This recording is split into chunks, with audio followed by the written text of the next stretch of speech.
Hey guys, আসসালামু আলাইকুম। আপনারা সবাই কেমন আছেন? আশা করি সবাই ভালো আছেন।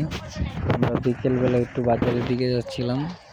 বাজারে যাওয়ার সময় একটা ভিডিও করলাম আপনাদেরকে দেখানোর জন্য আমাদের এলাকার আবহাওয়াটা। আমাদের এদিকে অনেক বৃষ্টিপাত হয়, আমাদের এদিকে অনেক পানি হয়ে যায়। তো পানি হওয়াতে আমাদের কাছে অনেক ভালো লাগে, দেখতে অনেক ভালোই লাগে।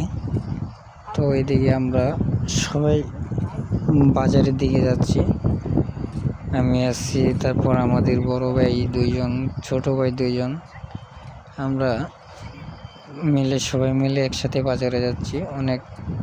একসাথে গেলে অনেকটা মজা হয়, আনন্দ হয়। তো যাওয়ার সময় আপনাদেরকে ভিডিও করে কিছুটা অংশ দেখালাম আমাদের এলাকার। আমাদের গ্রামাঞ্চল হলো দরিদ্র ইউনিয়ন, মকটুলা ইউনিয়ন। তো আমাদের সামনে হলো একটা পদ্মা সেতুটা এখন আমরা পার হব। এটা আমাদের বলতে পারেন ছোট পদ্মা সেতু। আমাদের এই পদ্মা সেতুটা প্রতিদিন পার হয়ে বাজারে যেতে হয়, আবার পার হয়ে আসতে হয়।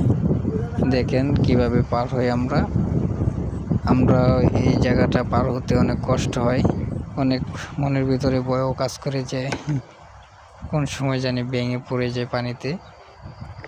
তো ভিডিওটা ভালো লাগলে আমাদের সাথেই থাকবেন, লাইক কমেন্ট শেয়ার করে দিবেন।